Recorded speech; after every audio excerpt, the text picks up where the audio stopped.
Baseball, apple pie, and short track racing on a Saturday. All stalwart American traditions. So what better way to kick off the season than to show up at one of the most famous short tracks in the country, Five Flags Speedway. Let's see which of our drivers gets to claim the opening salvo of the series as we get ready to watch round one of the Misfit Touring Series. And you'll see it all live here on Podium Esports. I am Joe Peak, and with me in the booth is DJ Clark. Behind the scenes is our director, Ryan Bauer, and he's using cameras provided by Doug Beard. DJ, greatly looking forward to this one. This is part of the roots of Podium Esports in this channel here at Short Track Racing. And like I said, Saturday night is no better time for it. There really isn't, Joe. This is what American grassroots racing is all about. And as you said, there is no better place to kick things off than the home of the Snowball Derby here at Five Flags Speedway in Pensacola, Florida. It's a tricky track. It's one that's going to present many a storyline for us across the night. But it's one that I have had circled as a best way to be able to start this off as we take a look at the schedule here. Yep, so we start things off with Five Flags. We've got Hickory in there, Rockingham. This is honestly just a very cool schedule that when I saw all these listed up, I was so happy. Southern Nationals in there. They've got Kern County, one of the latest to be added. Phoenix Raceway even makes an appearance. Nashville Fairgrounds. It's going to be a fun one because this is the kind of the greatest hits of short tracks that are available here on iRacing for sure. But let's take a look at the track itself, DJ, as we zoom in on Florida. Yeah, as we come down here into the Florida Panhandle, as we said, home of the Snowball Derby, this short track, Five Flags, named for the Five Flags that have flown over Florida. 15 degrees of banking in the corners around this half-mile speedway. It really and truly means, Joe, that you are going to be in steering lock pretty much the entire way around this track, and this track is a place that is known for chewing up tires. So when we get into this 75-lap feature, tire wear going to be a big talking point. In fact, we saw a lot of those marbles already, even after just practice. But looking at the car, another one of the newer additions here on iRacing, the late model stock that runs in the car series, has 500 brake horsepower. And of course, you look at 4 gears to try and work your way through. Hopefully they shouldn't have to do that much after once they get them running. 3,100 pounds, so hefty little car. And 90-inch track width with 105-inch wheelbase. The car's late model stock tour machine has certainly made its presence known both in the real world and here in the sim. And of course, can't get away without mentioning the format, DJ, of tonight.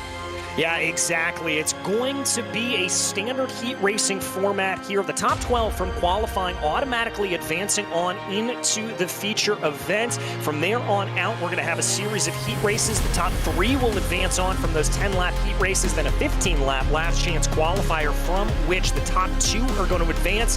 That puts 26 cars into our feature. And as we talked about some of the stories of the race here, the right side's really going to take a pounding around here. Caution laps will count during the course of any yellows that get flown. So cautions breed cautions. You got to be careful about that. And every time you have a caution, have a restart, Joe, you've got to cycle back up through the gears. And that's one of the tricky things that you're going to have to keep in mind.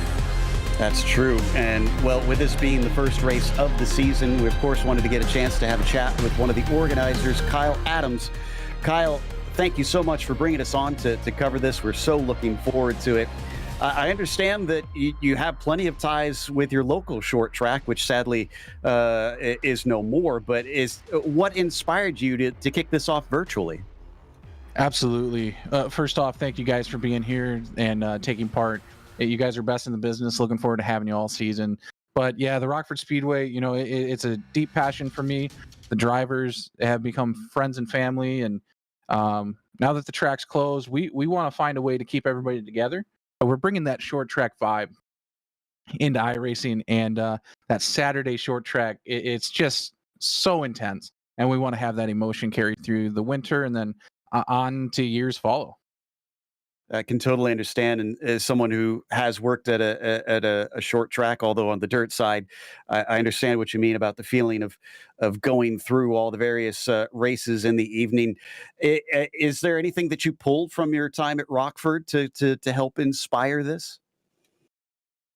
Just a lot of collaboration with the drivers is really what molded this idea. A good friend of mine, Ryan Walling, who works with the late model team, and he was like, "Hey, I have this idea," and I had the same idea too. So we've really molded how the short track racing format is going to roll into this series, and it's like you're going to walk into the Rockford Speedway. You're going to watch your heat races. You're going to watch a last chance if we need it. Then you're going to watch one heck of a feature race. So hopefully we can put on a good show and put a nice stamp into history with what we're trying to do here with Misfit League. I know you've gotten some pretty good attendance. Is there, in case anybody watches this and wants to get involved, is there a place that they can go that they can join in on some of the short track fun? Yeah, absolutely. You're welcome to check out the links in the bio. You can join us here in our Discord. Right now, registration is closed, but we will be reopening it here in a couple days in preparation for our next race based on attendance. We're going to be running late models, super late models, street stocks, both some open and fixed classes, just to allow everybody an opportunity to run with us. So, well, thank you for taking the time to come and chat with us. Best of luck behind the scenes helping run the show. I'm sure there's a lot of headaches, but fun to be had there. And congratulations on getting this off the ground. Thank you very much. Good luck to you guys as well. That was Kyle Adams, one of the organizers of this Misfit Touring Series that certainly sees some great talent come in. That is for sure. Waiting for the last few seconds here, DJ, for the clock to tick down. What a place to start it. Like you said, just it's such a challenge, this one.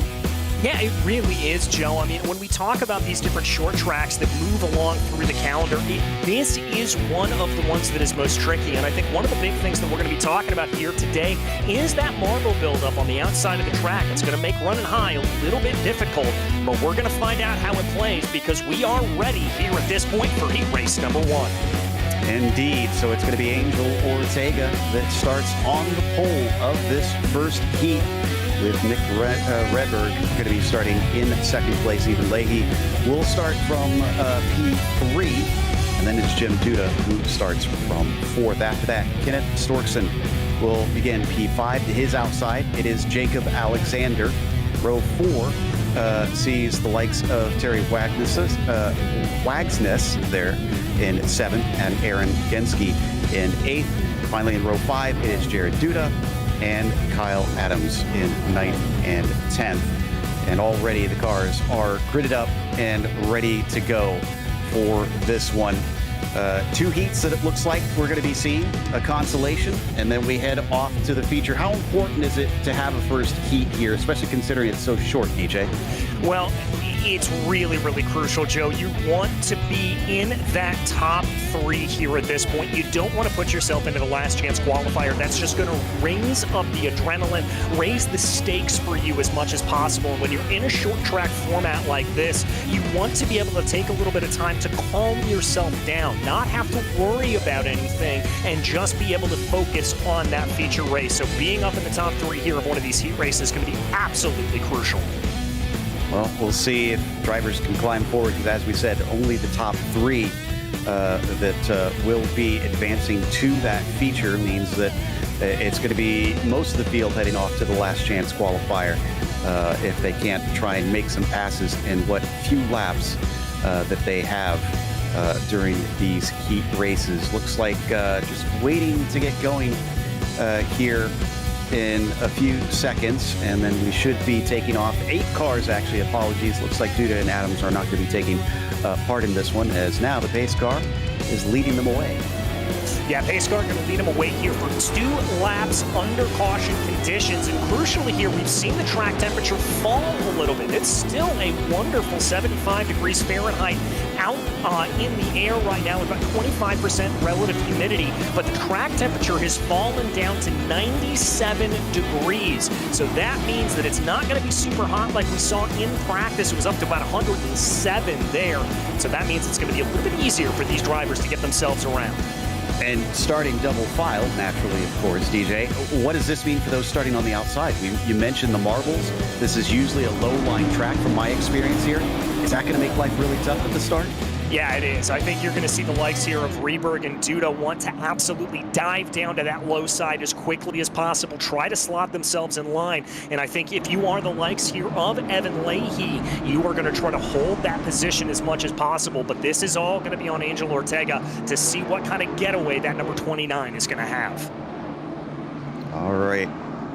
So here we go.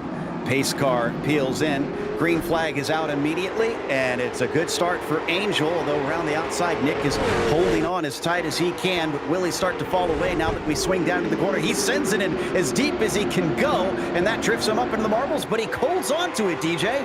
Yeah, just got those right side tires up into the marbles. Almost a little bit of contact there with Evan Leahy coming up from behind in third place. It was a good getaway for him, and we're still side by side for the lead of the race. I did not expect him to be able to hold on like this. He is way up out there. Now he's starting to drift up high, but still doesn't let it send him into the wall. Not sure where he's finding the grip, because it is just a mess on that outside line car. Now starting to get a little bit loose, and I think we're starting to see the cracks form.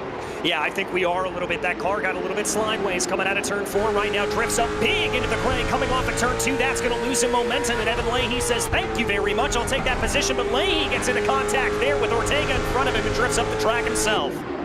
But he's got a nose ahead as they head back down into turn 1. Remember, these go by very fast. We're already on lap 4 of this 10-lap race. This works out well for Evan. Nick has got to try and stop the bleeding here. Yes, he wanted that second place, but he's still in a transfer position. Yeah, and that's the thing here for Rehberg. He wants to hold on to this position. He's got to be looking at his rearview mirrors on Jim Duda to make sure he's not going to be able to charge up from behind. Big contact on the outside wall. That's Leahy. Up into the wall he goes. Engine is toast, but no caution flag as he keeps it out of the way of everybody. So Ortega, Rehberg, and now Jim Duda are your advancing cars as we hop on board with Jim in the 53. Yeah, and that is just a situation here for Duda where he was able to keep it pointed on the straight and narrow, doing exactly what he needed to do, applying pressure from behind. Leahy officially down into pit lane here at this point. He's going to be out of heat number 1. That has got to be gutting. He was in such a good position there after he was able to make that pass. A little move to the inside from Wagnussen there in the 11 over Alexander, but he is still in 4th. He's not in a transfer spot. Looks like Nick is back on his horse, though. He is putting the pressure on Angel.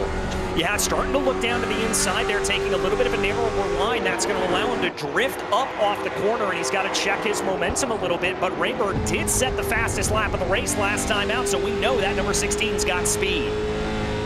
Not much tire saving in this sort of format with only 10 laps. It'll be saved for a little later on. Wagsness, who we're watching on board with, is the first one to be eliminated, remember, from that 4th position, unless he can make a spot up. He's trying to play catch-up on Duda in front of him. Here we see the onboard as we come to the white flag. It's do or die time. Yeah, they've got to go for it here at this point. I think for Ortega and Rehberg, they're going to be relatively happy as they come through 3 and 4. Ortega is going to win the first heat ever of the Misfit Touring Series as Rehberg finishes in 2nd. Duda will advance from 3rd. Everybody else is going to have to head into the last chance qualifier if they hope to make the feature race. And that is not a for sure thing, as we have more cars than can run in the feature at only 26. So there you see your top 3 and then all others from there on down, which takes us immediately to the next of the heats here today. And the grid on this one does see Bradley Stefane is starting on the pole with Easton Reidner in 2nd position. Cooper Goralski will start from P3. Keegan Busch will be in 4th. On row 3, Timmy Spatz will start in 5th. Ed Papineau will be in 6th position as Joey Steenbergen will be P7. Then it's Kendall Becker and Ryan Walling in 8th and 9th for this one. Remember, only 2 heats, then we head off to that consolation race for today. And they are already eager to go. You can see them gridded up once again. What'd you take from that first one, DJ? Because I was surprised that we saw the car on the high side hang on as long as he did.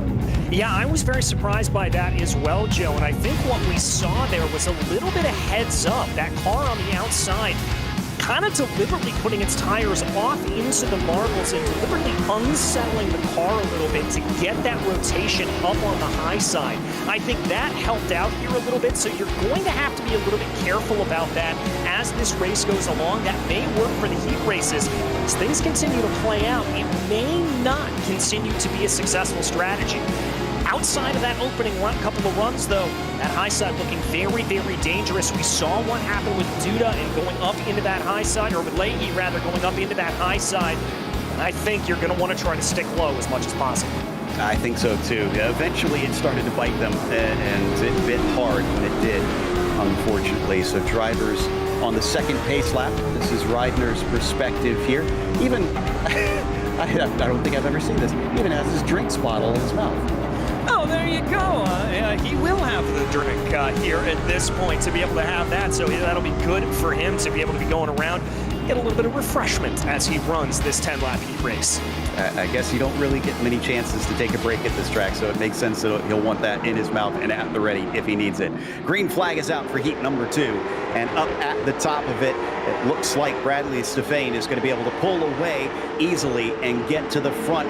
Could he chop down the bottom, Reidner? Yes, he manages to get in there, way up high off the corner there for Bradley Stefane, but he keeps it out of the wall. Cars certainly look like they are drifting a lot out of 2 and 4. Yeah, these tires clearly not up to temperature yet as they try to get themselves going around here. Behind them, Goralski trying to be able to hold on a little bit up on the high side as Keegan Busch tries to make a look as we ride on forward. Timmy Spats, big contact at the outside wall. That was the leader who just got loose and into the back of him. Reidner kind of shoves him out of the way unintentionally. He'll keep going in the lead now, but our pole sitter looks like he is down to 5th and out of the transfer positions. And that just goes to show you what can happen here in short track racing. Even the littlest mistake like that can absolutely throw you off. Stefane here now down in 5th outside of those crucial transfer spots. Papineau now into 4th, and Goralski's the one that really gets to pick up the pieces. We got a battle for the lead, honestly. Reidner a little bit high as Busch tries to stick his nose underneath him. Does seem like even though the low line is the place to be, if you get pinched down there, DJ, look at how hard he's having to work. Yeah, he's really having to fight it there at that point. Busch took that little bit of a look down to the low side and prevented him from running the line he wanted to run. Now Busch is going to try to carry a little bit more momentum up around the high side. Not going to play out. Man, is Reidner fighting this. Having to do a lot of corrections on the wheel, and I wonder if that's helping Busch out, if he feels a lot quicker and smoother on the car right now. He's sticking right to the rear of that white machine. He goes up to the high side, but once again, the car gets a little bit loose. He chases it up the hill, catches it, and he's now got half the race to try and finish this. He's going to try and go around the outside. And he worked that line to perfection, just able to carry it out. Now he's going to drift up into the gray there. Both tires up into the marbles, it looks like from my screen, and he's going to have to check up his momentum, but goes for a little bit of a crossover. Down into 3 and 4 now. He's underneath them, but we've seen him have difficulty completing the pass. He gets loose and has to lift off the throttle. This is the battle for the transfer. This is obviously a little bit more important than that battle for the lead, as everybody does want the ego of taking the victory, but your night is going to be so much harder if you're outside the top 3, and I think Goralski knows it. Yeah, they certainly do. Goralski is absolutely putting up a fight here at this point, but he's only got 2 laps to try to pull it off, and now that Papineau is going to be in clear air there in front of him, he's going to be in good position. This battle in front between Busch and Reidner keep playing out as Busch, though, is up into the lead. Finally gets it done. 2 to go. They're coming to the white flag. Look at the steering wheel just sawing back and forth constantly. Looks underneath. Can he maybe take this one back? No, he's denied by the 27. Denied by the 27. That's going to check up his momentum. Now he should be looking at the rearview mirror to make sure Papineau's not going to make a move, but sends it in deep into 3 yet again. Out of the corner, Keegan Busch wins heat number 2 ahead of Easton Reidner, who will advance, and so will Ed Papineau, who finishes 3rd today. Goralski, who was in those transfer spots briefly, falls out, and everyone, him on down, will have to go to the last chance qualifier, unfortunately, which I believe we are going to be gritting up for in just a moment here.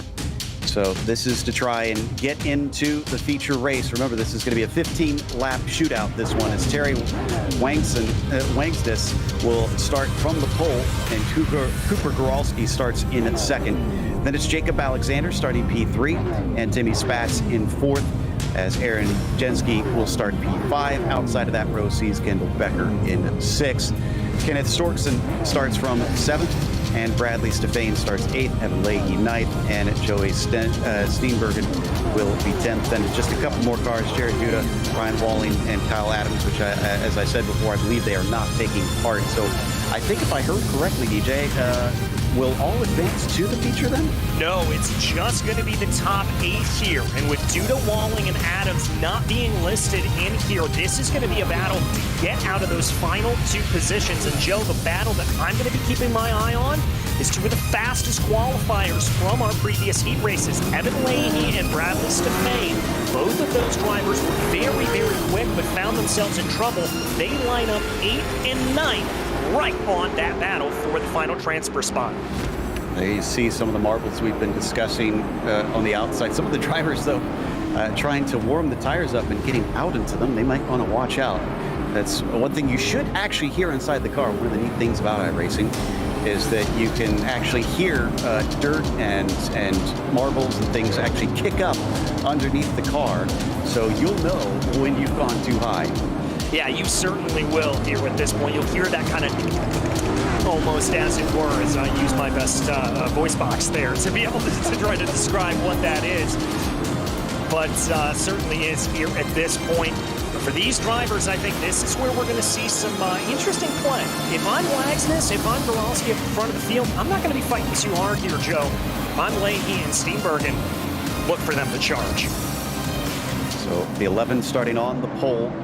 Can he make good on that and hold up to the front and stay out of trouble? Green flag is out for the last chance race, and the 11 doesn't get the best who starts around his outside. Looks like Goralski's going to try and do his best to take that away. Someone going way up into the marbles there in the back in the red and black number 20, and someone getting loose in the very, very back. That was Steenbergen, who had to catch the car. Up at the front, all looks relatively calm, which makes sense considering they know they are through safely. Yeah, they're going to be a little bit calmer here. That number 20 up on the high side, I think that's Kendall Becker there, just not looking fully comfortable here at this point as he rides on high. Take a look out the back right now. That's going to be the 18 of Evan Leahy. Remember, we talked about him. He's one that's got a little bit to prove here in this last chance qualifier. He and Steenbergen need to try and make up some positions. Right now, the man on the bubble is Kendall Becker, who drifts up a little bit high. He was the one I saw get loose early on, going way up into the marbles. As we watch Langsness, and we got a car up into the wall.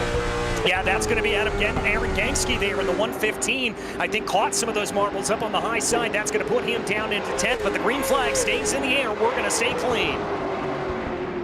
So he falls to the back. Now Steenbergen is the one that has to try and move forward, and in fact, he is going to have to go around the car as we get a caution flag, the first one of the night. Becker gets it turned back around, but things getting very frantic. He got some help from Leahy. Yeah, it certainly did. Leahy, you can see there, just got a little bit loose coming off the corner. Now Leahy's going to send it in high here, gets into those marbles, tries to really cut down as much as possible. Gets a good run off of turn 2 here at this point. Leahy wants to try to use that speed, comes down to the inside, and a little bit of how you doing there from behind going into the number 20. All right, so drivers are going to re-rack here, and we'll get a restart. Let's watch from onboard Steenbergen, who I think is going to be able to mostly avoid it. Let's see. Sees it happening, checks up, and just about sneaks around it. Yeah, maybe a little bit of side-to-side contact there, but these cars are pretty robust here, Joe, so we're not going to have to worry about all that much. But, here, crucially, live stewarding coming into play as Evan Leahy has been given an end-of-line penalty, so he's going to have to start tail-end Charlie here on this restart. So that honestly, that makes sense considering we saw him get into the back of that car. So, yes, for those not familiar, if you're considered to be the cause of the caution, you're given an EOL. Now, if you get 2 in one race, you're parked, unfortunately. So you don't want to raise the ire of the stewards on that one, and make sure that you stay out of trouble out there. So far, it's honestly been pretty clean. I'm kind of impressed with how, considering the short track racing that I've seen in the past, especially at this track, this has been massively well run. Yeah, it really has, Joe. I mean, we've seen some drivers get into troubles coming up on the high side, making contact with that outside retaining barrier, but for the most part, this has been clean racing. And let's be clear, I don't think that was a malicious move by Evan Leahy. I think he just carried a little bit too much speed into the corner, maybe didn't expect Kendall Becker to check up nearly as much as he did, and just an honest driving mistake there. I agree. I didn't see anything that looked malicious in that one. That was unfortunately, you have to race really close in short track racing, and that'll happen from time to time. Now, don't forget, we have a lot of racing after this. These have been short, but it's going to be a completely different nature in the next one. 75 laps for the feature, as it looks like the cars are going to get ready to go here in a moment. The lights are still on, so we do still need to at least go one more time around. Yeah, and the crucial thing here about this, Joe, at this point is the fact that on this restart, tires are going to be a little bit colder, drivers are going to be out of position. They've got to get themselves back up and ready to go. And let's also remember, caution laps count. So they're going to come down here with 5 laps to go. This is going to be a real shootout to the finish. Right now, we still have 9 cars on the lead lap, so whoever is going to be last is basically the only person out. Evan Leahy, with his penalty, is the one that's going to have to try and climb out of that hole. Can he do it? We're on board with him here, starting from the bottom, and Wangsness is going to be leading them to the green. There it is. Green flag is out. Great run. Cooper Guralski around the outside. If he's smart, I would think he'd try and slot down to the inside where he's got a nice hole. That is exactly what he does. Yeah, runs it high to low there and gets a great bit of momentum. Side by side here, farther back for P3 right now. That's going to be Alexander and Spats trying to duke it out there. Contact, big hit into the outside wall. 3 cars into the barriers. And 1 on its lid, that's Timmy Spats. So how is this going to work out? So that came from Spats actually turning Jacob Alexander a little bit, and then I didn't quite see what happened behind them. Let's take a look at the first one up in front. Oh my goodness, that was a massive thunk. Yeah, that was a big hit there for the 251 of Jacob Alexander. And for him, I think it was him just coming up the track. Now, this is the 18 of Evan Leahy and the 62 there. And it's almost the exact same situation. Just tries to move up the track and, frankly, pit maneuvers themselves as they move up coming out of turn 4. To be fair to Evan, I think the car gets loose. Let's see if we can tell from this angle. Hard to tell. From before, from up in the booth, it looked like he got a little wobbly, and that's what sent him into the side of Steenbergen. This is going to be Timmy Spats' view of what happened here, and get ready for a wild ride. Yeah, and unfortunately there for both of those drivers that got collected, really nowhere to go for them as Spats there on his lid. He's going to be very thankful that he is in the virtual world here at this point, not in real life, as they come around right now. They're going to be coming back around here. It's still going to be Wagsness up in the front of the field. What's going to be interesting here, Joe, is that a couple of the drivers that are down onto pit lane, they're categorized up into those top 8 here at this point, including Alexander, Steenbergen, and Spats. So we'll have to see what they do. Now, they are going to have a green-white checkers here. So, yes, we are under caution. And we've got 3 attempts at it here in this consolation. But it looks like the drivers that are probably still out there are more worried, I would assume, about just simply getting a decent finishing position. And the pressure is off, which could make it a little bit crazier, DJ, because now, I mean, at least you're guaranteed to get through. So do you just go for it, or do you just say, oh, well, let's just bring this home and finish it? Well, I mean, that's 2 sides of the same apple here, Joe. There's one side, I mean, that does agree with you in the fact that, yeah, I'll just bring it home, and I know I'm guaranteed to go in. But let's remember, these finishing positions here in the last chance qualifier are also going to determine where you start in the feature race. We've seen how difficult passing can be around here, around this Five Flags Speedway. So I wouldn't be surprised if we see a little bit of aggression out of these drivers as they want to be able to get a better starting position for the 75-lap feature race. Indeed, and the cars are looking very loose today too, which is kind of shocking to me there. This consolation race has seen so many more drivers having to chase it towards the end, and I don't think the track is heated up that much, but it certainly looks like they've become quite the handful. So we hop on board with Aaron Genske, who is going to be going to try and get out and make up 2 laps in 2 laps, essentially. Everybody else has to reckon from. Don't think this is going to work out, so green flag is going to come out for Terry in the number 11. And all we need to do is get to that white flag, and we'll go straight to the finish.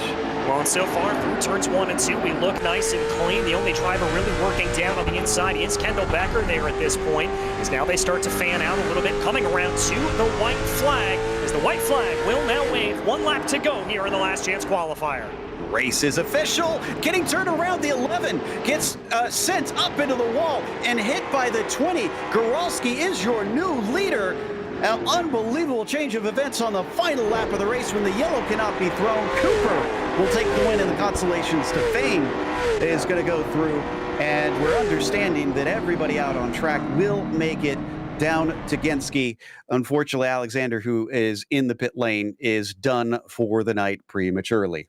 And I want to give some credit there to Genske for making the heads-up play. He recognized that Alexander was down in pit lane, and we talked about those 2 laps that he needed to make up. That wasn't on the field. That was just on Alexander. So for Genske, for him to just get on through, that meant he could get to the finish. And brilliant, brilliant heads-up there from Aaron. Well, our grid is now set for the feature, and the drivers are lining up. So it's John Gifford who is going to be on the pole for this. Jake Sylvia will start from 2nd position, as Michael Weisman will begin from P3. Kenny Troughton starts in 4th today, as Tyler Mueller will be P5 and Jaden Dahlberg in 6th. Then you've got Jeremiah Rachecki in the 7th position, flanked by Matthew Moniak. Grant Brown will start from 9th, and the top 10 are going to be rounded out by Keegan Smith. Moving back into 11th position will be the number 20 up, Jevin Goralski, followed by Matt Urban in P12. Then it's Angel Ortega in 13th position, followed by Keegan Bush. Moving back down into row 8, it's Nick Ryberg and Easton Reidner. 2 R's making up that row. Jim Duda will line up 17th, and Ed Papanow to his outside will be P18. P19's Cooper Goralski. Bradley Stefan will be in P20. 21st goes to Kenneth Storkson, followed by Kendall Becker in 22nd.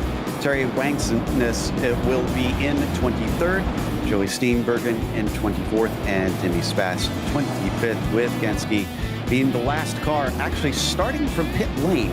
It looks like, not sure if this was a penalty from the stewards, because I don't see anything at this moment, but he is going to be well behind the field and actually at the risk of going a lap down early on. Yeah, will be at risk of a lap down. Not sure what's going on there with Genske exactly. Maybe just wants to avoid a little bit of the chaos at the beginning of the race here at this point. But everybody bringing their way around as we check out the virtual driver's wall. Love to see those cameras, and hope we can see a little bit more as this season goes along. Update on Leahy. Unfortunately took tires. You are not allowed to change tires at any of the races in this series. So as soon as he did that, he was DQ'd and is out for the night. So 26 cars and a green flag here at Five Flags Speedway as we take off for the first feature race in the Misfit Touring Series. Round the outside for the 88 of Jake Sylvia. A very good start for him. Could he take this away from Gifford? He's going to certainly try to. A little bit of scruffiness farther back in the field as Kenny Troughton got very loose coming off of turn 2. Contact farther back in the field. That's going to be, I couldn't tell who it was. Somebody turned around, but it looks like we're going to stay green. Never mind. There's a big pileup coming out of 4. See, Troughton turned around. The 20 is kind of into the side of him. And it does look like this started with a 25 of Kenny Troughton, who once again got a little help from behind. So once we pull up the replay, I think maybe it was Jaden Dahlberg in the 36. Yeah, I think it was too. There was a car that was spun around here. No, that was the 25 machine there of Kenny Troughton that originally caused that spin around, and then just a big domino effect as everybody tries to be able to get their way around, and unfortunately for a lot of them, unsuccessfully. And it's Dahlberg here in the white and yellow that gets into him. Yeah, you saw the tip around. Again, nothing malicious there, but what a domino effect, that being towards the front of the field. They're actually kind of lucky that more cars did not get involved in that. I saw a bunch sneak down to the bottom. Yeah, Bunch being able to move their way down to the inside there. Just some opening lap jitters here is what I really attribute this to, Joe. As there you see lots of cars turning around. Looks like we're going to have a couple coming down pit lane, maybe having those virtual pit crews hammer away at the car, including Matthew Moniak and Nick Rayberg here at this point. See Steenbergen's perspective from the back. He had some time to react, but was he able to get out of the way? Look at all the smoke, and just gets into the back of the car in front, and thankfully didn't hit him too hard, so I think he's going to be able to get away with that. Yeah, not even any damage really on the nose as we take a look here on the replay. No surprise, Jaden Dahlberg was given an EOL for being the cause of that caution. Yeah, and that's going to send him back to the end of the farthest line here. That's what that EOL penalty does mean here at this point. Now, do remember that caution laps do count, so we're going to continue to tick those off here under yellow flag conditions, and that could raise things up here, raise the stakes a little bit for the rest of this field. So there we take a live look at everybody and just try to calm themselves down here at this point. We see that sip of water there coming in as well. Always good to be able to see that. But I think for these drivers, as they go back double file here at this point, it's really and truly all about just staying calm here on these opening laps. Becker still on pit road, unfortunately. So not sure he'll be able to take part in this restart. He's already a lap down as it is. So he's been kind of put under the gun on this one. Double file and into 3 and 4, waiting for the signal. Sylvia and Gifford started off where they were before. Green flag is out. This time a much better start for Sylvia in the 88. Gifford cannot mimic what the 88 had done on that initial start. In fact, he's under attack down on the bottom side by the likes of Weissman. Yeah, Jeremiah Rychecki tried to be able to send a move, thought about taking it 3 wide up to the outside there, but Rychecki just couldn't make it play, and I think wisely hung back there, as now he's going to get involved in that battle with Weissman and Gifford for P2. Seen a lot of loose cars towards the back of the field. This is an open setup series, so everybody's trying to get their car into a comfortable position, but it looks like this track is not behaving well for a lot of them, causing some loose race cars. Down into 1 and 2 once again. Weissman still in second place, way up on the high side for Gifford, and he's going to be able to keep it out of the wall, but he won't want to ride those marbles too often. No, certainly won't want to do that, because not only are you going to find yourself very loose as you get up into them, it's like sliding across ice, but you're going to get that marble pickup on the tire. It's going to take a lap or two to be able to burn that away, so you want to stay out of that as much as possible. As the front 4 look like they've fanned themselves out here, make that about the front 6 have fanned themselves out here relatively evenly. Deegan Smith, Grant Brown starting to have a little bit of a battle as we ride on board with Easton Reitner back in 11th place.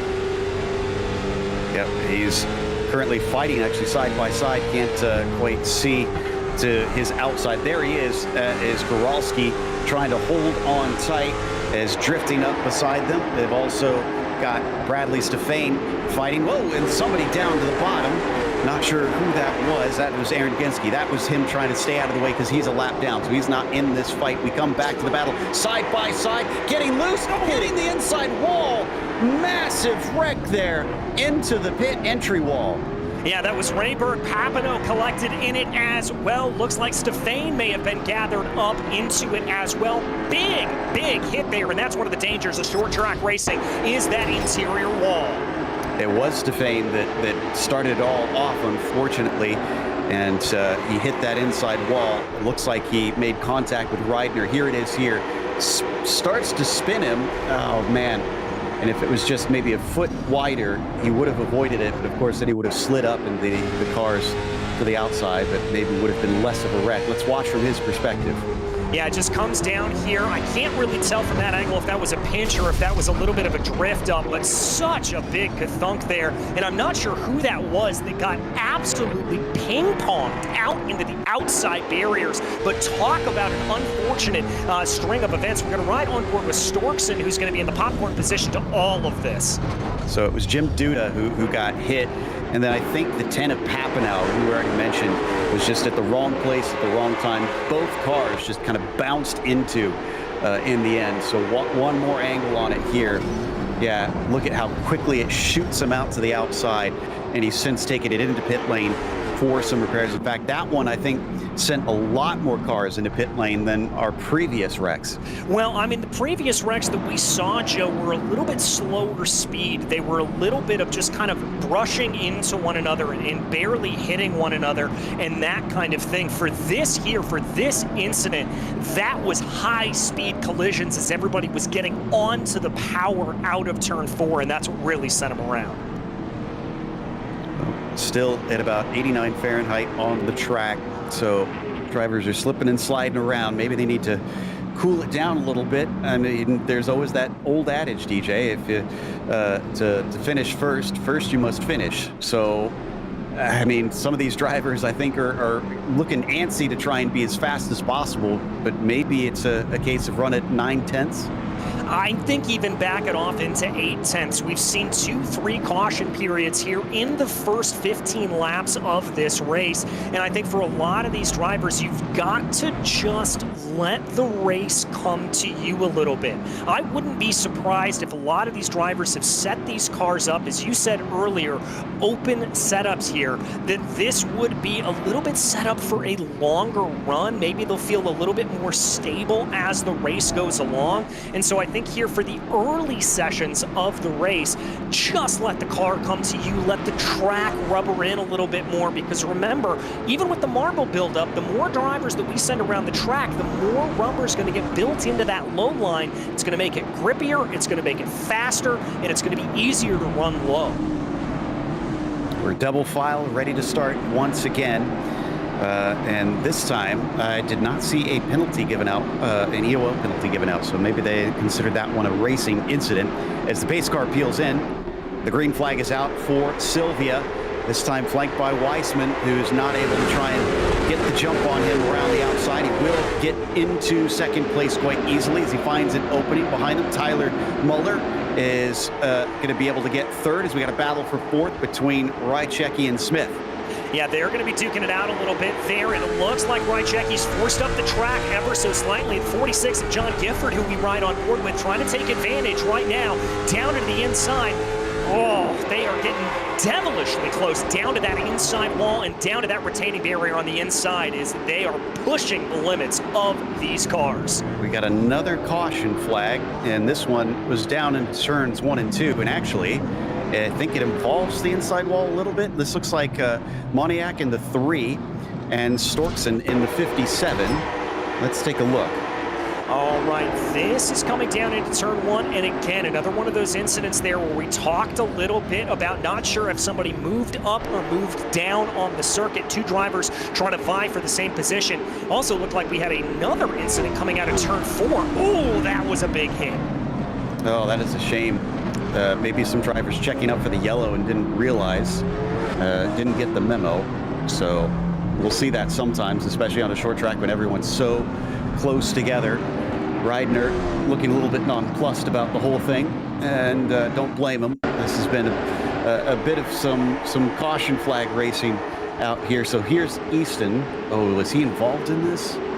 Yeah, he was. Yeah, he just, and got tagged from behind there.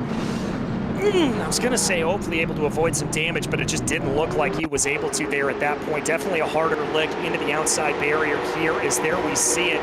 Just some unfortunate running here. And Easton was running a pretty clean race. He was trying to stay out of trouble as much as possible, and unfortunately just didn't fall his way.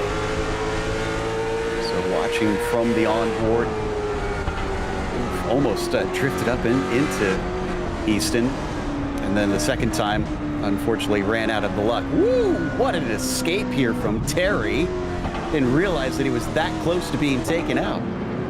Yeah, I didn't either as well. That's just good situational awareness there for him, certainly recognizing what it was.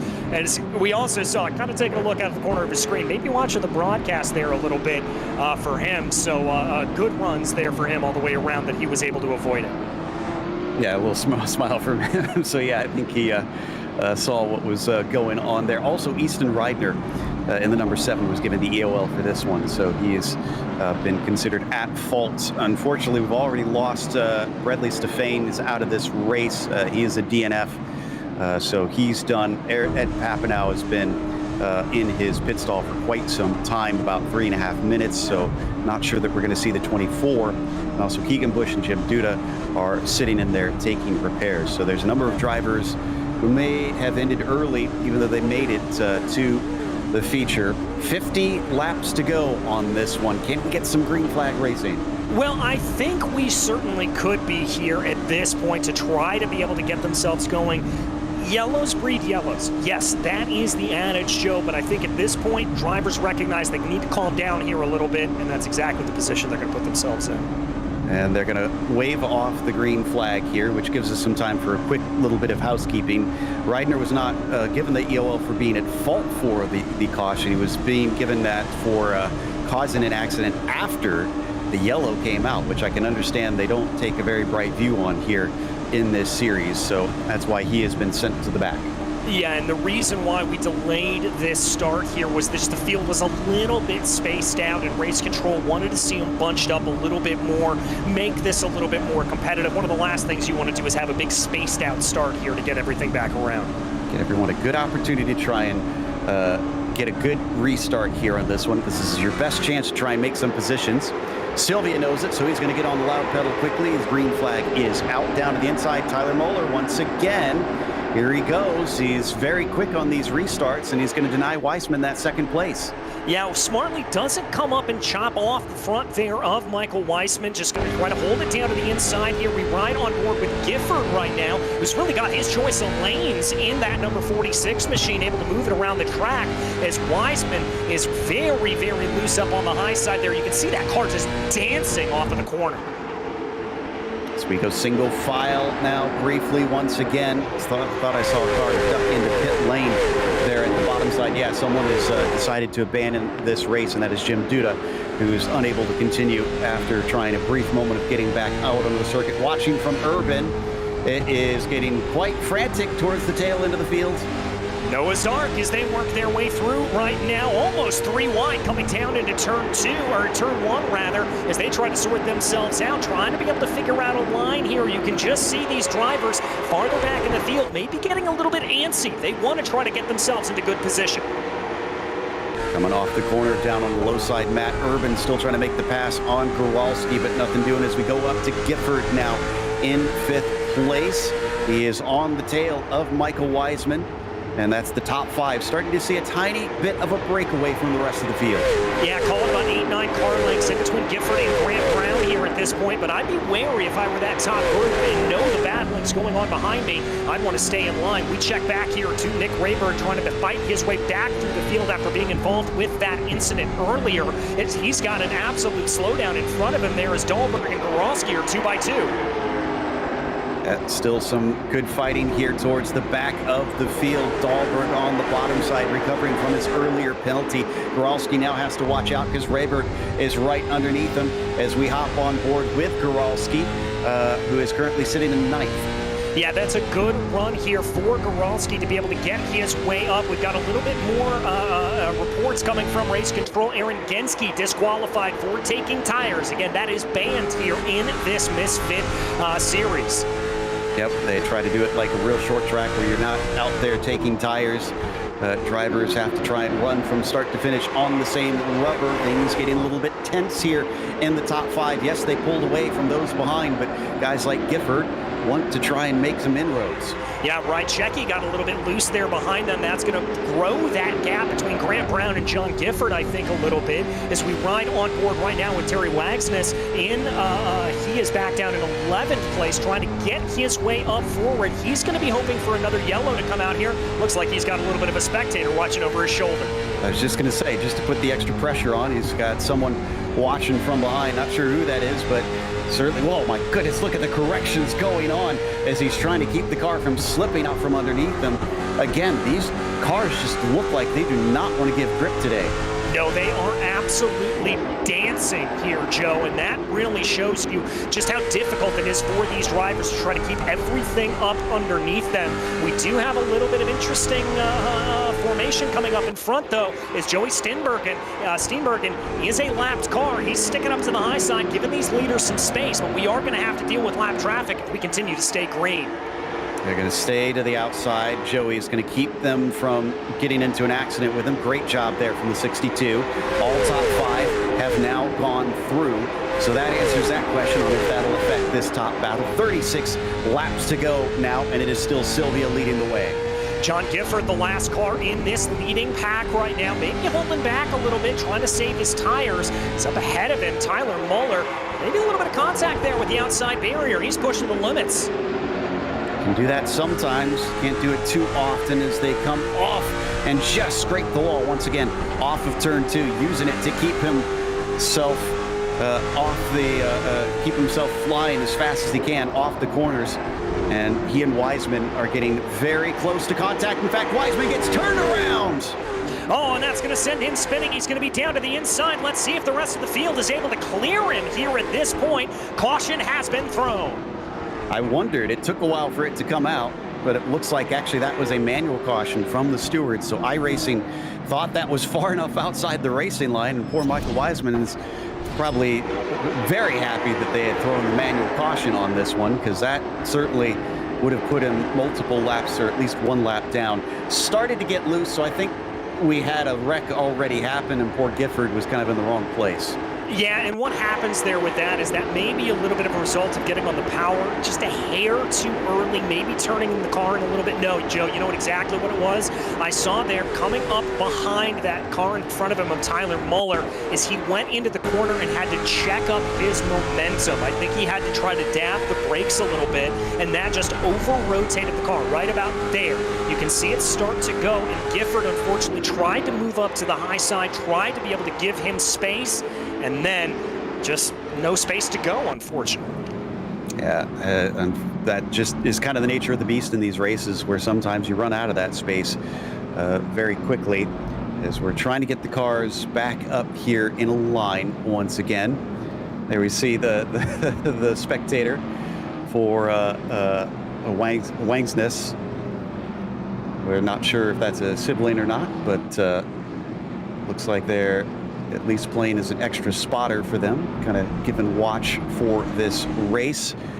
I know I would not like someone looking over my shoulders. I'd want to be able to focus on what I was doing without having an extra audience member, but he seems to be dealing with it just fine. So we've lost Stefan, Bush, and Genski and Duda so far from this race. Papino's back out on the track, but he's 22 laps down from the leader. Becker is back out. He is 13 laps down from the leader. We have 17 cars on the lead lap. Yeah, and I think here for a lot of these drivers that find themselves a lap down, trying to be able to pull themselves back up forward, this is just an attempt to frankly hope that there's a little bit of carnage in front of them. Hope that they've been able to gain some valuable points here in the championship. We saw that schedule earlier, Joe. This is a long championship to go through here. And so any points that you are able to gather, that's going to be valuable. And even a single position gain is going to help you. I'm very impressed with Jake so far. Jake Sylvia has been leading this race. He didn't start on the pole. In fact, Jake started from outside the front row. So he did have good track position, but he's been basically holding it down ever since he was able to make the pass and run away with it. Deegan Smith next to him, up from 10th at the start, 8 positions gained. He's definitely a threat to those, because it looks like he's got speed and he's been able to stay clean, which has been a difficult proposition in this race. Green flag is out, and off goes the 88 once again. Muller versus Smith on the outside. Deegan going to try and hang tight, but he does not have a nose ahead. This is going to be tough for him to come back from this. Yeah, I think it is as well. I thought he was going to maybe dive down to the inside there in that number 15 to be able to see if he can do that. Here they go, leading their way around. They're going to say all clumped up here at this point. That's the 45 running up a little bit high. I think that's John Gifford trying to be able to hold as close as he can. As here's Angel Ortega. Remember, one of the good runners here from the heat sessions, moving his way up through the field. He finds himself up 7 into a top 6. And Deegan Smith was banging doors with Muller before. Both managed to get away with it, but they were all sorts of loose. Second goes to the 15. The 13 now under threat from Grant Brown. Yeah, Brown looking to the inside. And remember, we speculated there that Grant and may have been holding back, saving his tires a little bit. We'll have to see if that's the case here. Dips his tires down very, very low, almost past that white infield barrier, just trying to get some good rotation. Gifford on the high side, still fighting with Ortega. Ortega gets loose underneath him. He's going to gather it back up, but he falls back to 6th. And Terry is certainly fighting hard as he is, we watch his onboard looking forward. He is currently in 10th position, up 13 from where he started. Big wiggle there from Nick Rayberg up in front of him. That's going to allow the opportunity for Wagsonus to be able to move up into the inside. And I think, actually, Nick may have made contact with the outside barrier. That's going to make that move all the easier. Gifford gets down to the inside as well. I think we have, a car with a blown engine there we just saw go by as we head down into 1 and 2. Once again, Gifford with the shorter line. Grant Brown trying to hold tight there in the number 14, but it does look like the bottom line is now the place to be for sure. It is, but Gifford's got to be careful here at this point. Doesn't want to either give any opportunity from behind, but also doesn't want to lose touch with these top 3 up in front of him of Moeller, Smith, and Silva. He's got to try to just focus on his own lines. I'm pretty sure anybody who gets shuffled to the outside right now with this group is going to just fly backwards and get freight trained. Checking in with Weissman now, who currently sits in 11th, kind of at the back of this group. He's on a recovery drive, actually down. Contact! Big wreck in front of him. There's the caution. Yes, indeed, there is. I think that was Grant Brown involved in it. I see him moving back down through the field here at this point. The number 14 spun around. Not sure if that was contact. So Brown, I think, on the 14. He got some help. That was Rychecki in behind him. Yeah, also looks like the 48 there of Matt Urban may have been almost spinning around here as well. It's right on board. Big wiggle up in front there. I think that was from that number 14 machine that we talked about a little bit earlier. As here he is down to the inside. You can see just how much opposite lock he had to put into the car. Lucky he was able to actually hold it there at that point. Yeah, that would have been multiple cars flying up into the outside wall here, and these are not safer barriers. This is concrete, so it would be a smash.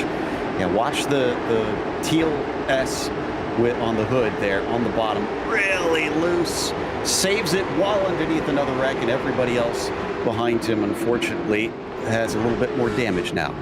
Yeah, a little bit more damage. I don't think that was high speed enough to necessarily cause some massive damage through the field, but we're under 20 laps to go here at this point, Joe, and this is where it is time to put everything on the line and get yourself ready to get into position here. Yep, so it's coming down to it now. We've got only a few laps left for this one. We saw once we get green flag racing going, these laps tick off quite quickly. You're looking at only 16-second laps. So you have to remember, 15 degrees banking. This is actually a pretty steep short track.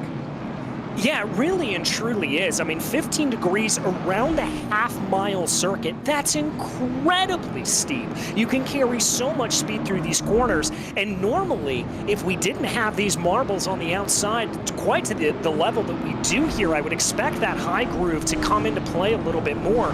Those marbles really proving the deciding factor on where to put the car. It's, I think, played a significant role in this race. I wonder if the race control will give a pause to try and clean those up before next time, because for this one, they did not clean the track between each of the sessions, which has certainly played such a heavy part in this.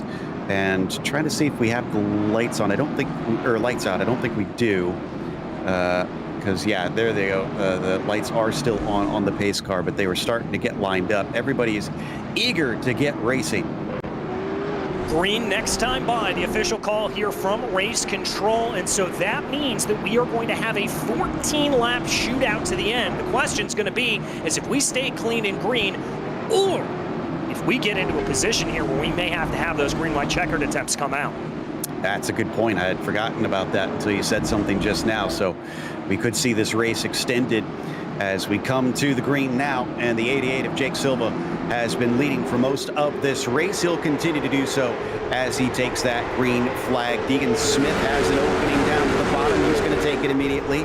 Gifford has been stuck on the high side a lot, but he seems to be okay with it because he keeps doing it. Yeah, he keeps doing it there. I wondered if he was going to maybe take a look down to the inside there of Tyler Muller coming into turn 3, but clearly that not the case here. A little bit of too wide far back in the field. We got a car spun around. Dahlberg, and there's the yellow. It was a single car spin, but the stewards have deemed it enough to bring out that yellow. And he got help once more. Was this Easton? Oh no, it was Easton Reidner again. Yeah, coming down here into turn 3, Easton, just a little bit of contact there. I'd be interested to take an on board here with the number 36, maybe see if that car had started to spin around a little bit more before Easton made contact with him. This will be a great angle to be able to see that exact issue. Gets loose off of 4, goes down into the corner, catches a little bit of that groove, little bit of contact there, minimal contact. I can't really put the blame there on Easton Reidner on that, Joe. That car was already starting to go around there, and Easton was just trying not to run into the back of him as much as possible. Yeah, I think you're right. And honestly, even if he did touch him initially, it was the tiniest of contacts there. So just close racing that winds up causing maybe bigger repercussions for some of our drivers. Now down to 11 laps to go. What are we going to have on this restart? This is going to be maybe about 9 to go, I guess, once we get the green flag. 9, maybe 8 to go. Remember, 3 green-white checker attempts, so if we get into a little bit of scruffy running, we will get that chance to extend the race and get this to hopefully finish under green. Well, so far, the stats have been a bit against that, unfortunately, because of the number of cautions that we have seen so far. But we have had some good green flag runs in the middle of the race that could point towards the drivers being able to finish it up without having to take that overtime here today. This will probably be decisive on that, because if we go right back to yellow, then we'll have just enough time to restart without a green-white checkers. But if we go a couple laps under green, then we will be right into that GWC territory where we are going to add extra laps to the end of this one. Honestly, if I had to be a betting man, DJ, Sylvia, I think is who I would put the wager on, because it doesn't seem like anybody can do anything even when we get going.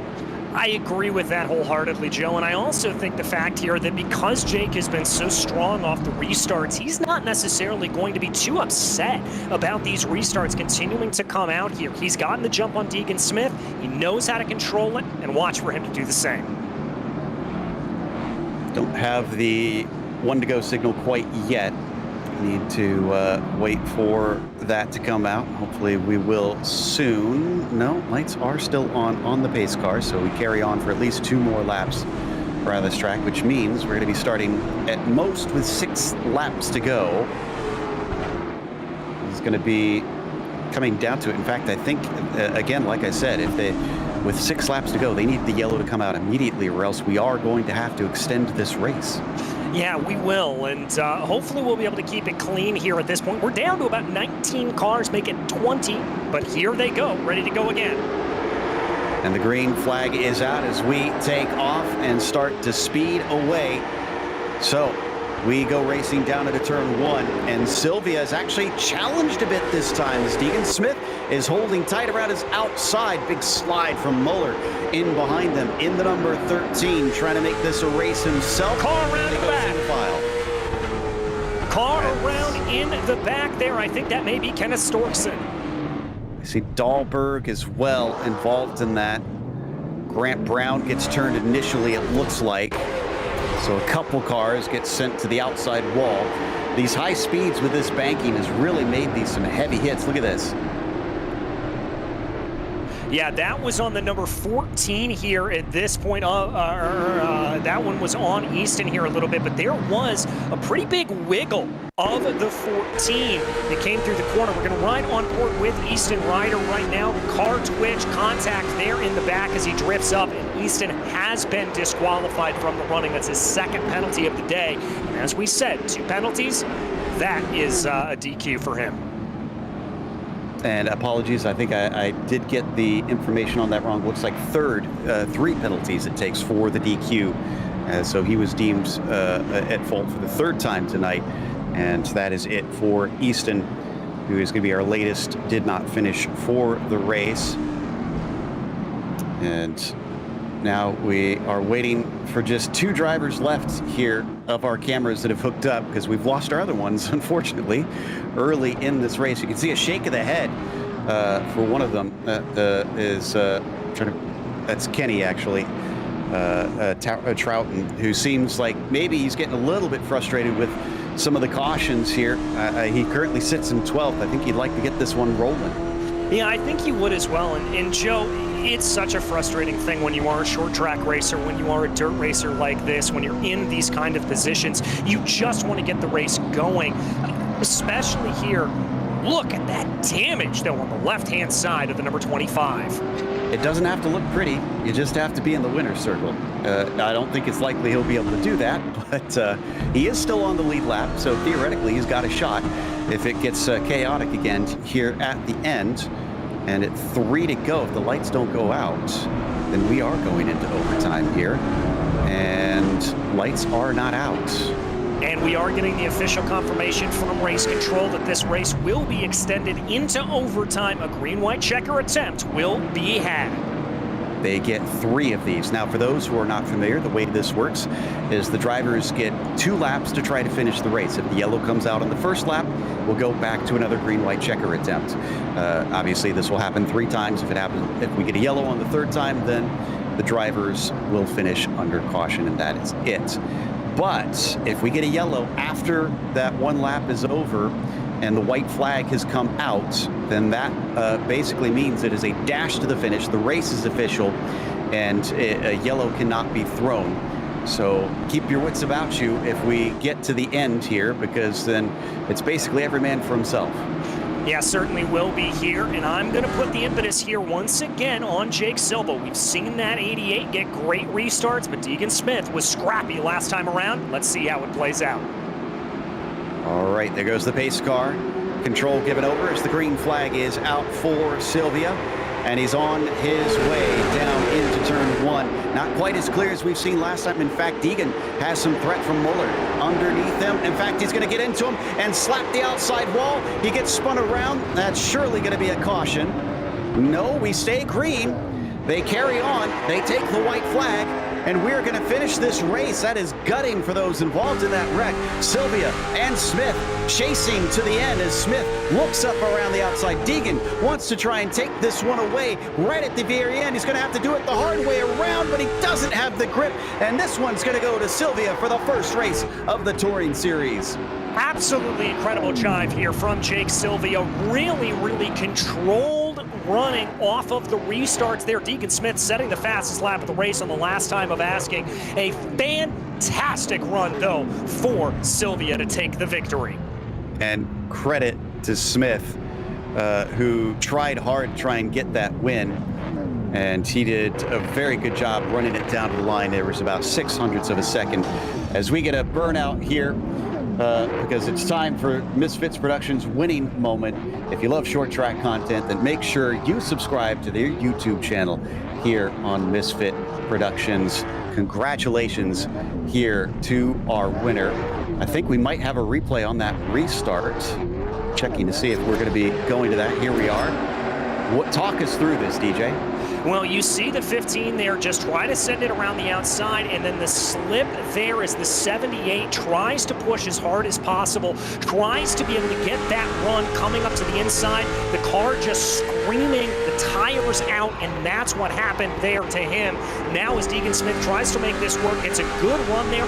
Great heads up from Sylvia to try to slow his momentum down a little bit on that inside, and then chucks it around the outside here. Does Smith. Contact there that sends him to the outside barriers, and that really cost him any chance of being able to take this victory. Yeah, but man, it was a white knuckle finish between the two of them. We are going to take a quick break, but we're not done with the show. The Misfit Touring Series has the unofficial results as well as driver interviews coming your way.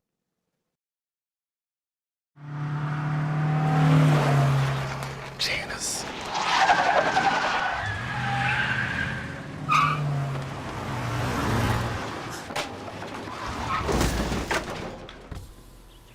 Doug? Hi, Cheryl. What got into you? At Sunoco, we know how to fuel peak performance. We've been doing it for American racing for over 50 years. Fuel your best. Racing isn't easy, but experiencing it is. iRacing puts you in the driver's seat with the industry's leading sim racing game. Drive on laser scan replicas of the greatest racing circuits from around the world. Go head-to-head against other drivers chosen by skill-based matchmaking to ensure competitive racing at every level. Compete across all your favorite series. In officially licensed cars, engineered to deliver the most accurate driving experience possible.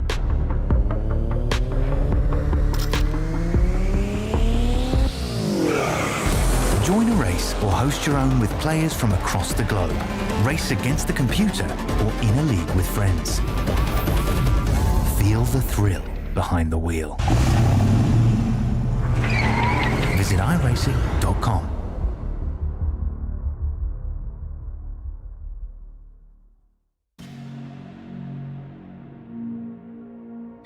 Welcome back to Five Flags Speedway. Our results for the first round of the season sees Jake Sylvia take the win by a mere 0.06 of a second over Deegan Smith, who fought him all the way to the checkered flag and actually climbed from 10th to do so.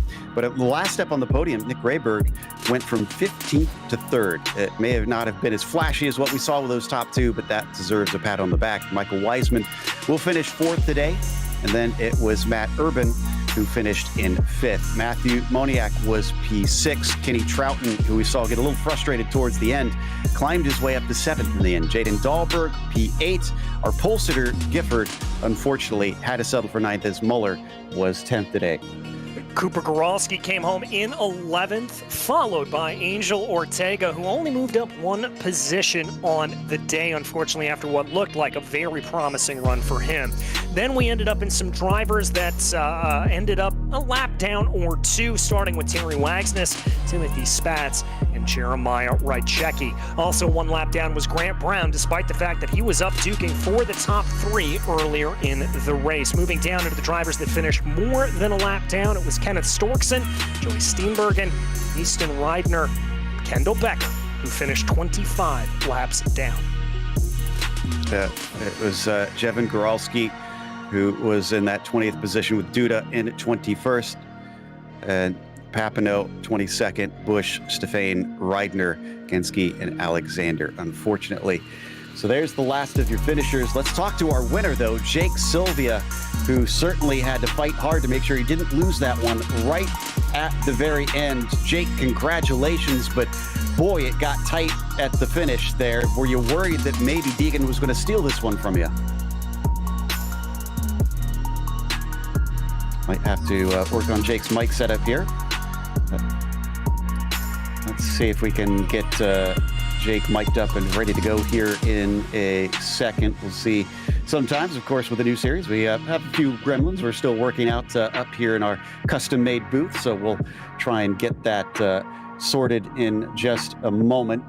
But obviously, Jake Sylvia leading most of the laps, starting at from the front row of this field and looking pretty dominant for most of it. Kind of surprised me that there was such a challenge from Deegan right at the very end. Looks like we're still having a little bit of trouble. So DJ, I have to say, this was, like we said, this was one that saw a few hiccups with it being the first race of the season. But I mean, considering everything, this was just a hoot to watch. Oh, it certainly was. Absolutely fantastic to be able to see them working their way through the field. I mean, good, close, short track style battles. It's exactly what you want to see. Absolutely. And sadly, looks like we were not able to get the... now we've got Deegan Smith ready to talk to a second place finisher. So let's get the opposite side of the story. DJ, here is our second place finisher. Indeed, Deegan, it looked like you were absolutely fighting tooth and nail every single time they came around to be able to get that position away from Jake. Talk me through that race. Yeah, I had to start 10th. I had to make my way through those wrecks. That first wreck, I almost didn't miss. which I'm grateful that I got through. Towards the end of that race, I kept getting faster, but we didn't have the long runs that I needed to get past them. Yeah, just didn't necessarily have the long runs. But what was your strategy coming in on those last couple of runs, knowing you just had to kind of put pedal to the metal and see what you could do? Just get the best restart possible. As long as I could get down to the bottom, I could stay with them. But like I said, if I had a longer run, I probably would have got past them. Well, we'll have to see. We head off to Hickory next time around. How do you feel about that speedway? Relatively new addition here on iRacing. That's one of my better tracks, so I'm going to be pretty decent there, I hope. Well, we hope as well, Deegan. Very excited to see you out there next week. Anybody you'd like to thank, though, for this P2 here today? Just Fuse and Shut Up Shop. They gave me the sets. That's really about it. Well, excellent. Deegan, congratulations again, and we'll see you at Hickory next time out. Thank you. That was your second place finisher, Deegan Smith. Third place went to Nick Rayberg. We're going to talk to him because the limelight was definitely stolen by that battle for the win at the very end. And the number 16 coming home in third today. Nick, what a climb. This is a track usually where it seems like it's difficult to make passes. What did you use that was able to get you up from 15th to third? I was really horrible. I started practicing making a setup last night around 8 o'clock, and I was horrible up until heat race. I changed the gear and it took off like a rocket ship. So, I mean, I struck a miracle and a half. We saw so many drivers fighting the cars today. It looked like they were very loose out on track. Did the conditions feel that way from inside the car? If you're getting help, yeah, it definitely was loose. But when you're not getting help, I was actually a dump truck out there, just having to use all the rear brake I could to get it to even slightly turn in the corner. Well, glad to see you're able to survive some of the craziness going on. Next week is Hickory. Obviously, there's a lot of history at that track as well. Do you see yourself faring well when we head over there? Hickory isn't one of my best tracks, but we're gonna throw the kitchen sink at her and see what we can do there.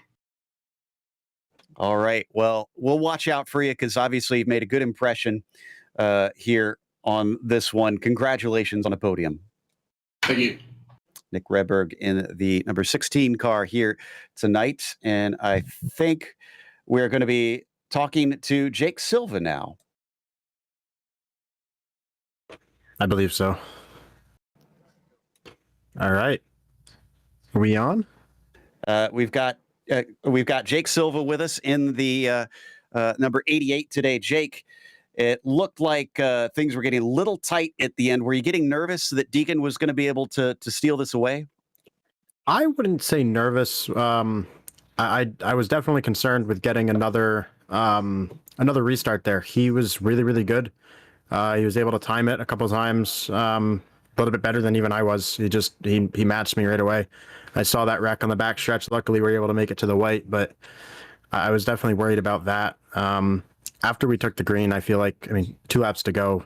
Even if he gets to my inside, I don't think he's able to complete the pass. These cars are so hard to, it's so hard to work around each other at a track like this. There's so much grip. We're going so fast. So it wasn't as much me being worried about that as it was just something happening on a restart with him. But overall, a great fight. He put it up at the end. He was way faster towards the end of that. So what does that tell you for the coming races? Are you looking over your shoulder at guys like Deegan? Because you looked like you had such good control of the race for most of the time. Yeah, I don't know who started pole. I can't remember. Whoever it was spun the tires on the restart. Missed. I know they hit the rev limiter in third gear, and that gave me the lead right away. Other than that, I was just kind of like setting sail, doing my thing. But next week we're not at a track I like. I think these bigger tracks that are sort of like this would be better for me. Obviously not tire wear wise. That was awful. I burned right through my stuff. But short tracks, I think, anything that's tighter than what we've got here, I've got a pretty good chance, and I don't think I should be too worried about anybody in the long run. And it was Gifford who was on pole. He wound up ninth in the end today. So definitely didn't have the speed that we saw out of you. Anybody you want to thank that helped put you in victory lane tonight? Yeah, I want to thank Ryan Kuhn and everybody that worked on the setup. I just got it before the race. My first laps on it were the race. I didn't have any practice. I had practice on another setup. There's a lot that's different with this thing. It drives a lot better than what I had before. So that was a big help. So I appreciate them. I had my Nana with me the whole race. She's the only way this was possible was with her. So I appreciate all you guys up here as well, putting the show on, having a good broadcast for us, and Kyle and Grant that were doing everything in the race for us. This is a lot of fun. Oh, it was fun to watch. That was your winner, Jake Sylvia, in the number 88 Thank you. Here tonight. So up next, as we mentioned, America's most famous short track, going to Hickory Motor Speedway here. So that should be fun stuff to watch for them, November 18th at 4 p.m. Eastern on Misfit Productions here on YouTube. Oof, that was an adventure, DJ, and I cannot wait for Hickory because with that being one of the newer tracks on iRacing, newer short tracks, I actually don't have as much experience calling races there, so this is going to be a new one for me. Yeah, same here, Joe, but rest assured, it's going to be very, very interesting. It's going to be bumpy. It's going to be a little bit tricky, I think, to get these cars to rotate through the corners. Not nearly as much banking here at Five Flags, but it's going to be a different tool set that these drivers are going to have to use, and it's going to be fascinating to see who's going to be able to get themselves up into the lead. Well, we'll see who can do it when we join you next time, but we're going to sign out for today. So again, thank you for joining us here on Misfit Productions. I'm Joe P. That's DJ Clark, along with Ryan Bauer and, of course, Dougie Beard helping us on the cameras. Until next time, race clean, race hard. We'll see you on the track.